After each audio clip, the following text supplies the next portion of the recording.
Hello student, this is अभिषेक है और स्वागत है आपका हमारे चैनल स्टडी क्लास पे। तो जैसा कि आप सबने थंबनेल में देख लिया होगा कि इस वीडियो लेक्चर में हम बात करने वाले हैं एमपी डीएलएड द्वितीय वर्ष का विषय जिसका नाम है शिक्षा में समावेशी एवं जेंडर मुद्दे की इकाई 3।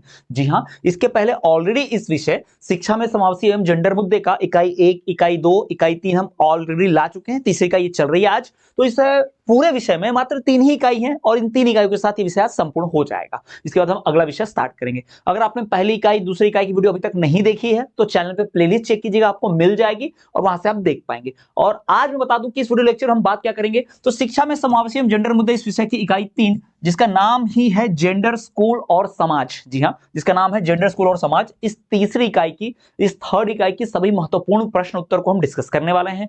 मैं इस इकाई में आपको क्या क्या समझाऊंगा इस एक वीडियो लेक्चर में पहले बता दे रहा हूं। तो भाई मैं इस पे बात कर लूंगा कि जो पूर्व में डीएलएड की परीक्षाओं में जो पूछे गए प्रश्न उत्तर थे, पीवाईक्यूज, वो यहां पर हम डिस्कस करेंगे। वो बहुत महत्वपूर्ण होते ही है। साथ ही साथ आने वाले डीएलएड की परीक्षा के लिए जो संभावित होंगे गेस क्वेश्चंस वो भी, और उनके उत्तर लिखने कैसे पॉइंट वाइज ये भी बताऊंगा। साथ ही साथ इस पूरी इकाई की सबसे पहले मैं आपको अंक योजना यानी ब्लूप्रिंट भी समझाऊंगा। तो ये 3-4 चीजें आपको पता चल जाएंगी इस एक वीडियो लेक्चर में। और मैं बता दूं कि यह विषय 70 अंकों का होता है और इसमें जो प्रश्न पूछे जाते हैं यानी जो एक इकाई होती है उस पर अंक आवंटित होते हैं। तो 22 मार्क्स, 23 मार्क्स और 25 मार्क्स, यानी इकाई ऐसी है, यानी एक एक यूनिट 22-22 नंबर की, 25-25 नंबर की, 23-23 नंबर की है। यानी 22-25-23 यानी 1, 2, 3 ऐसी 3 यूनिट्स है। तो बहुत महत्वपूर्ण विषय होने वाला है क्योंकि एक इकाई से ढेर सारे क्वेश्चन आते हैं और ढेर सारे नंबरों के आते हैं। तो बहुत बहुत जरूरी है। 2 इकाई भी 3 में से आपने बहुत बेहतर ढंग से कर ली तो आप आराम से 40-45 स्कोर कर जाएंगे। तो चलिए बिना किसी देरी के शुरू करते हैं और बात करते हैं इस अंक योजना की, यानी कि इस इकाई जिसका नाम है जेंडर स्कूल और समाज, इसके अंक योजना की यानी कि ब्लूप्रिंट की।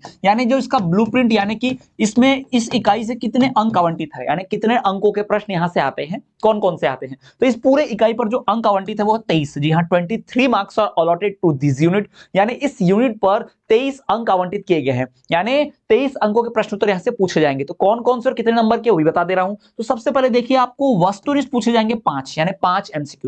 यहाँ हर इकाई से 5-5 वस्तुनिष्ठ, यानी हो सकता है वो बहुविकल्पीय प्रश्न हो, रिक्त स्थान भरो हो, ऐसा कुछ प्रश्न उत्तर हो सकता है, ध्यान रखिएगा। पर 5 आएंगे इसे एक एक नंबर के। फिर 2 अंकों का एक प्रश्न यानी अति लघु उत्तरीय, वेरी शॉर्ट वाला, जिनके उत्तर जो 30 शब्दों में लिखने होते हैं। फिर आएगा 3 मार्क्स का एक प्रश्न आएगा, ठीक है, लघु उत्तरीय। फिर आएगा 4 नंबर के 2 प्रश्न, 4-4 भाई 8 सीधा ऐसे ही। और एक 5 अंक का दीर्घ उत्तरीय भी आएगा। जी हाँ, 5 मार्क्स का एक प्रश्न भी आएगा। तो एक 5 नंबर का, 4 नंबर के 2, 3 नंबर का 1, 2 नंबर 1, ठीक है। यहां पर आप देखो सब एक एक है, 2 नंबर का भी एक है, 3 नंबर का भी एक है, 5 नंबर का भी। बस 4 अंक के 2 प्रश्न हो जाते हैं और वस्तुनिष्ठ 5 आते हैं।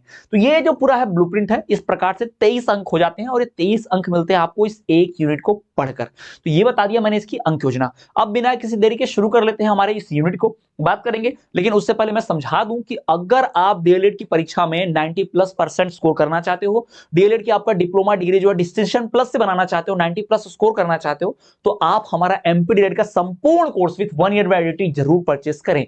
इस कोर्स से आपकी 100% तैयारी हो जाएगी आने वाले डीएलएड की 2026 की परीक्षा के लिए। इसमें आपको मिलेगा क्या क्या, इस कोर्स में आपको नोट्स, प्रीवियस ईयर क्वेश्चंस, प्रश्न उत्तर, और डिटेल में बता दूं क्या क्या मिलेगा। तो हर विषय का, हर इकाई का डिटेल प्रश्न उत्तर, हर विषय का, हर इकाई का शॉर्ट प्रश्न उत्तर, हर विषय का, हर इकाई का हैंड रिटन प्रश्न उत्तर, और हर, अब नोट्स रहेंगे उसमें, और हर विषय का, हर इकाई का एमसीक्यूज, ऑब्जेक्टिव, वस्तुनिष्ठ प्रश्न उत्तर भी अलग से। ये सब कुछ आपको मिलेगा मात्र एक ही कोर्स में। वीडियो लेक्चर, मैराथन लेक्चर, ये सब भी उपलब्ध कराए जाएंगे। यानी ये सब कुछ आपको मिलेगा मात्र एक ही कोर्स में। कोर्स परचेस करना बहुत आसान है।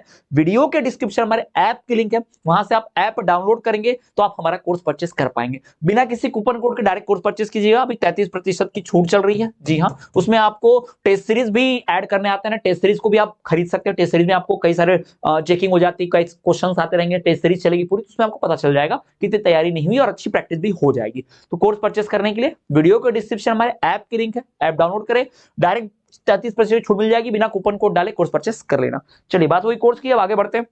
अब बात करेंगे सबसे महत्वपूर्ण प्रश्न उत्तरों में से एक की। तो ये जो प्रश्न आपके सामने दिखाई दे रहे हैं प्रीवियस ईयर क्वेश्चन है, बहुत बार पूछा जा चुका है डेट की परीक्षाओं में, ठीक है, बहुत महत्वपूर्ण है। तो ये पीवाईक्यू क्वेश्चन जिसका नाम ये लेखन अयोग्यता कारण लिखिए, ठीक है। अब इसमें बच्चा जो लिखता है, अब लिखने में कई बच्चे अयोग्य होते हैं, यानी ढंग से नहीं लिख पाते, खराब राइटिंग लिखते हैं, लिखना ही नहीं आता, अक्षर टेढ़े मेढ़े होते हैं। तो ये जो खराबी उनके लेखन में रहती है, ये जो लिखने में वो अयोग्य जो बालक होता है, उसमें प्रॉब्लम क्या क्या है, उसका कारण क्या है, क्यों बच्चा ऐसा अयोग्य होता है लिखने में, ठीक है, बच्चे की हैंडराइटिंग क्यों खराब होती है वो बताने जा रहा हूं।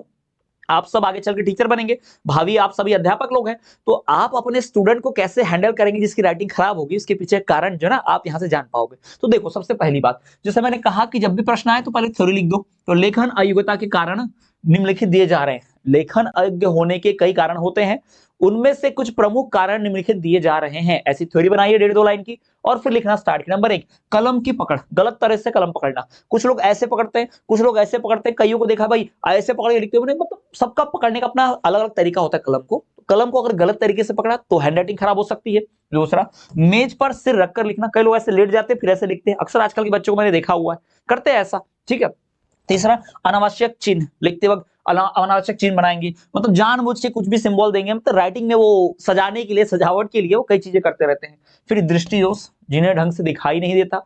जिन बच्चों की दृष्टि में दोष है उन्हें लिखने में भी कठिनाई आएगी, कंफर्म है, ठीक है। फिर वक्र लेखन, है ना, जो वक्र लेखन का मतलब क्या है, जो एकदम ऐसा सुलाकर ऐसे अक्षरों को ऐसा लिखते हैं ना, क्या जैसे कई लोग जैसे बुक को लिखना रहेगा तो कई लोग ऐसे बुक लिख देंगे, ठीक है, बुक को अच्छे से। अब मैं लिख दे रहा हूं अच्छे से, नहीं तो बोलेंगे भाई आप सर ये क्या लिखवा रहे हो, आप खुद की राइटिंग अच्छी नहीं है। ऐसा नहीं है, राइटिंग अच्छी है, पर बोर्ड पर इस पेन से लिखने में थोड़ी डिफिकल्टी है, मैं कर्सिव लिख लेता हूं। अब कुछ ऐसे लिख रहे हैं, अब कुछ लोग इसी बुक को कैसा लिखेंगे, ऐसा घुमा के एकदम ऐसा सुलाकर लिखेंगे, एकदम सुला के, है ना। कुछ लोग ऐसा लिखेंगे BOO, ऐसे ऐसे, भाई अक्षर एक समान नहीं रहते, ये भी एक कारण होता है खराब हैंड राइटिंग का, ठीक है।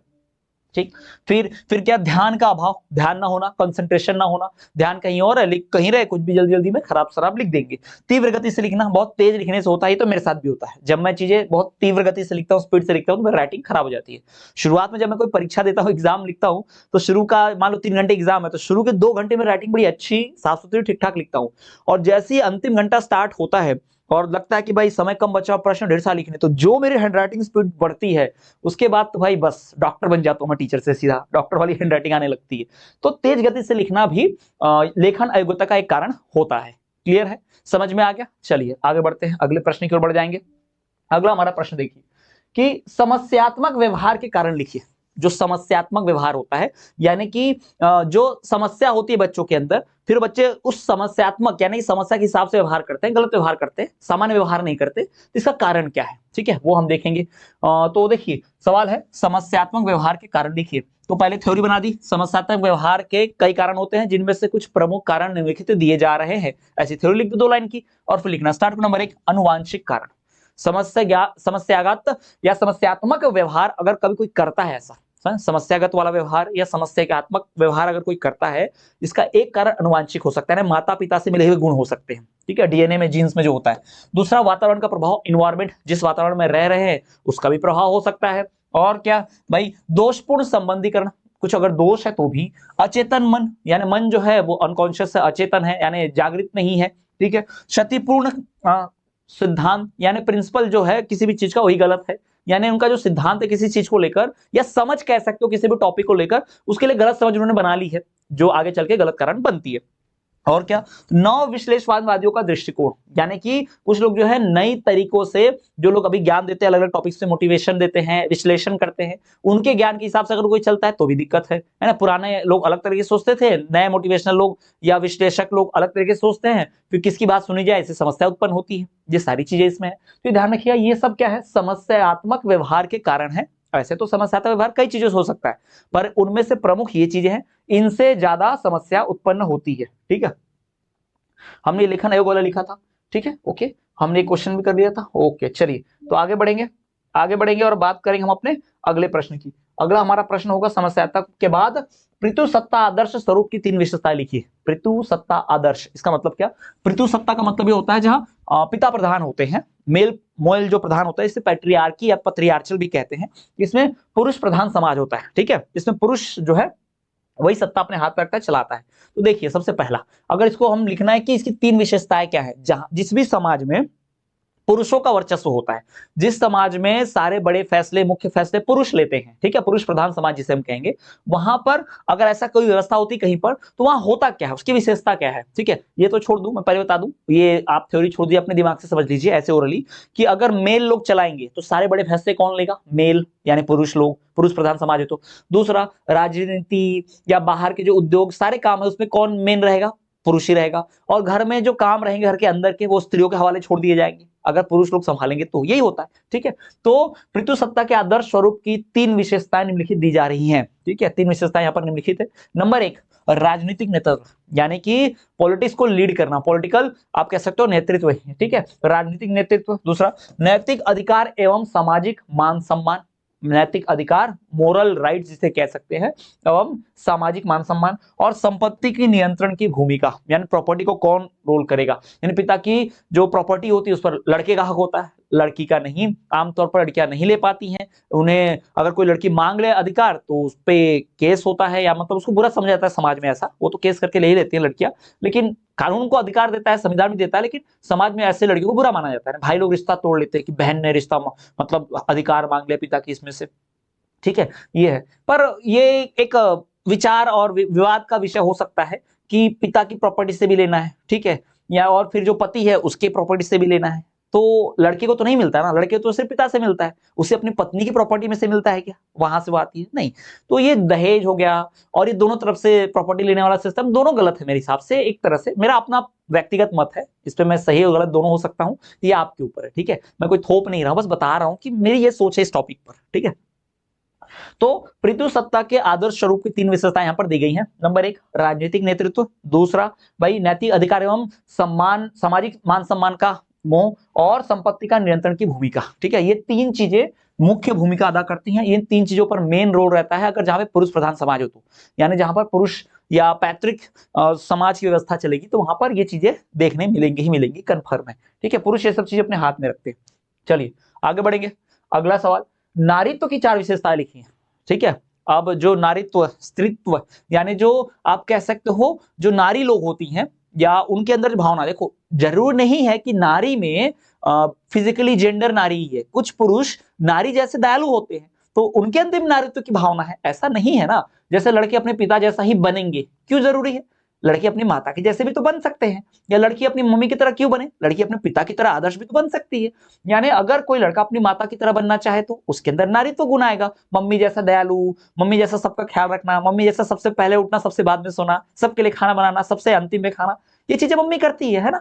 तो यही नारीत्व है। ऐसा नहीं है कि नारीत्व का मतलब होता है साड़ी पहनना, नारीत्व का मतलब है चूल्हा चौका बर्तन करना, नहीं नहीं, नारीत्व का मतलब ये नहीं होता। ठीक है, नारीत्व की अगर 4 विशेषताओं की बात करें, नारीत्व की 4 विशेषताएं निम्नलिखित यहाँ पर दी जा रही है। नंबर 1, त्याग करना।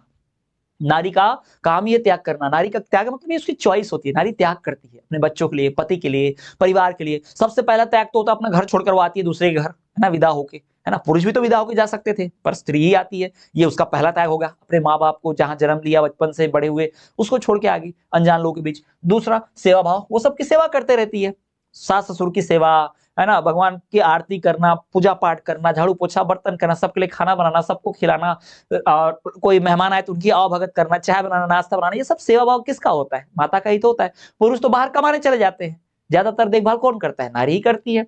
फिर सहिष्णुता एवं निष्ठा भाव, सहिष्णुता, सहते हैं, है ना, बहुत सी चीजों को चुपचाप सुनकर। आजकल की नारियां तो ज्यादा नहीं सहती हैं, लेकिन फिर भी पुरुषों के मुकाबले तो बहुत चीजें सह रही है नारी। ठीक है, तो सहिष्णुता की भावना उसमें होती है, और निष्ठा भाव। ठीक है, अब मुझे ये स्वीकार करने में कोई आपत्ति नहीं है कि मेरे घर में जो महिलाएं हैं, मेरी माता जी हैं, मेरी बहनें हैं, ठीक है, और मेरे साथ में जो महिला मित्र हैं, वो सभी लोग जो है ना ये सब भावनाएं रखती हैं। ठीक है, और हम पुरुष उन सबसे पीछे हैं। मैं ये स्वीकार करने में कोई मुझे परहेज नहीं है कि मैं उनसे पीछे हूं इन भावनाओं में। ये भावना उनके अंदर प्रबल है, वो मुझसे ज्यादा त्याग करती हैं, वो मुझसे ज्यादा सेवा भाव करती हैं, ख्याल रखती हैं हमारा, वो ज्यादा सहिष्णु है, मेरी कई बातों, हमारी कई बातों को सहती हैं। साथ ही साथ उनमें निष्ठा भावना है ना, लॉयल्टी जिसे कह सकते हो, समर्पण रहता है कि इनके लिए अच्छा करना है, सबको अच्छा बना के खिलाना है, सबका अच्छे से ध्यान रखना है, ये भावनाएं होती हैं। तो नारी को यही चीजें नारीत्व तो बनाती हैं। अगर ये भावनाएं पुरुष में आ जाना तो पुरुष भी नारीत्व की तरह दयालु हो जाएगा, पुरुष भी ये सारी भावनाएं लेकर पुरुष भी महान हो जाएगा, स्त्री की तरह हो सकता है। ठीक है, तो ये सारी भावनाएं जो हैं ये नारीत्व की विशेषता है, नारीत्व की भावना है। चलिए आगे बढ़ते, समझ में आ गया होगा आपको। चलिए अगला सवाल हमारा है कि भाई पूर्वाग्रह क्या है, इसका व्यक्ति और समाज पर क्या प्रभाव पड़ता है? बहुत महत्वपूर्ण प्रश्न है। ठीक है, ये बहुत इंपॉर्टेंट है, गेस क्वेश्चन भी आप समझ लीजिए इसको आप पीवाईक्यू क्वेश्चन पे भी ले सकते हैं। ये पूर्वाग्रह क्या होता है, इसका समाज पर प्रभाव क्या पड़ता है, उसको हम जानेंगे। तो सबसे पहली बात जो देख लीजिए पूर्वाग्रह के बारे में, पूर्वाग्रह जो है एक समूह के सदस्यों द्वारा दूसरे समूह के बारे में पूर्व कल्पित विचार या व्यवहार होता है। यानी कि एक पर्टिकुलर समाज दूसरे समाज के बारे में जो आप कह सकते हो विचार देता है, जो पहले से बोल रहे ये लोग तो ऐसे ही होते हैं। जैसे उदाहरण के तौर पर यहाँ पर अदरवाइज मत लीजिएगा, मैं हिंदू मुस्लिम का उदाहरण लेता हूँ। हिंदू लोग का मानना है कि मुस्लिम लोग तो ऐसे ही होते हैं, वैसे ही मुस्लिम लोगों का मानना है कि हिंदू लोग भी ऐसे ही होते हैं।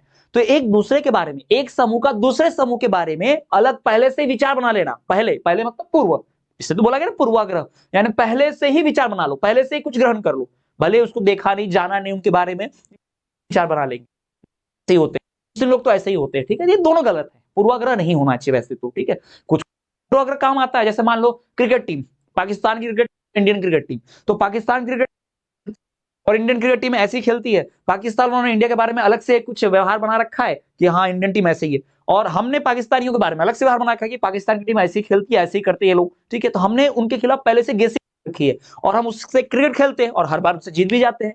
तो यहाँ पूर्वाग्रह काम आ रहा है, अच्छी बात भी है ना।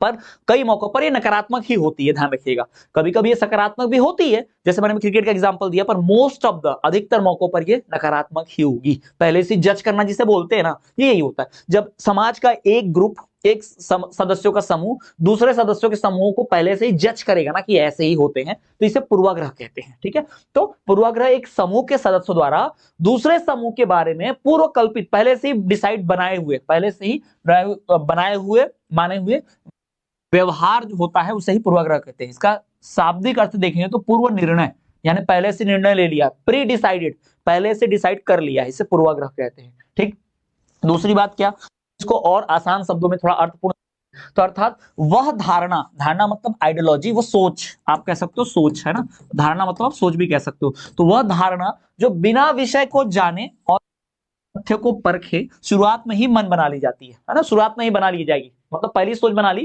कि ऐसा होता है वो ऐसा ही होता है। ठीक है, तो ये जो है इसे ही पूर्वाग्रह कहते हैं, जो सही नहीं है। उदाहरण के तौर पर as a teacher, as a teacher जब मेरी पहली क्लास लगेगी, क्लास में ऑफलाइन की बात करूं तो उसमें कोई स्टूडेंट दिखा जो मुझे फटाफट जवाब दे रहा है, मैं पहली धारणा बनाऊंगी बहुत होशियार है, पर ऐसा नहीं है। हो सकता है कई बार चुप रहने वाले बच्चे भी टॉप कर जाते हैं, वो ज्यादा होशियार होते हैं, और ये ज्यादा बोलने वाले होते हैं, आगे आगे बोलते हैं, वो होशियार नहीं होते, बस बोलने में रह जाते हैं, परीक्षा में कुछ अंक नहीं लाते, अच्छे से पढ़ाई नहीं करते। समझ रहे हो ना क्या बोल रहा हूँ, बिल्कुल यही पूर्वाग्रह है, पहले से विचार बना के रख लेना। ठीक है, ये अधिकतर मौकों पे तो गलत ही होती है। ठीक है, कभी कभी सकारात्मक होती है, ध्यान रखेंगे। ठीक है, एक पूर्व के पूर्व विचार प्रमाणों के विपरीत सुनी सुनी बातों पर के बावजूद बदलने इनकार करते हैं। पूर्वाग्रह सकारात्मक और नकारात्मक दोनों हो सकते हैं, लेकिन ज्यादातर मौकों पर ही नकारात्मक ही होते हैं। यानी पूर्वाग्रह व्यक्ति ग्रसित होता है ना, उसको आप एग्जाम्पल, ठीक है, कांग्रेस वालों को आप कितना भी फैक्ट बता दो कि बीजेपी ऐसी है वैसी नहीं है, तो मानेंगे ही नहीं, क्योंकि उनका पहले से विचार है। सेम बीजेपी वालों को कुछ भी बता दो, ठीक है, वो यही मानेंगे कांग्रेस वाले ऐसे हैं। तो ये ऐसे उदाहरण जो आपको काम आते हैं। ठीक है, अभी कमेंट में कई लोग आएंगे ज्ञान देने लगेंगे, सर ये राजनीति मत घुसाइए, ये हिंदू मुस्लिम या कांग्रेस बीजेपी मत कीजिए। भाई साहब, नहीं पढ़ना है तो मत पढ़िए, ये तुम्हारे लिए नहीं है। ठीक है, ऐसे उदाहरण देके बच्चों को समझाना पड़ता है, और हम पढ़ी अच्छे समझते हैं, अच्छा पढ़ रहे हो, लेकिन ये कोर्स अच्छा टीचर बनने के लिए, ताकि आप अच्छे से उदाहरण देना सीखो, अच्छी पढ़ाई सीखो, ताकि अपने छात्रों को अच्छे से पढ़ा सको।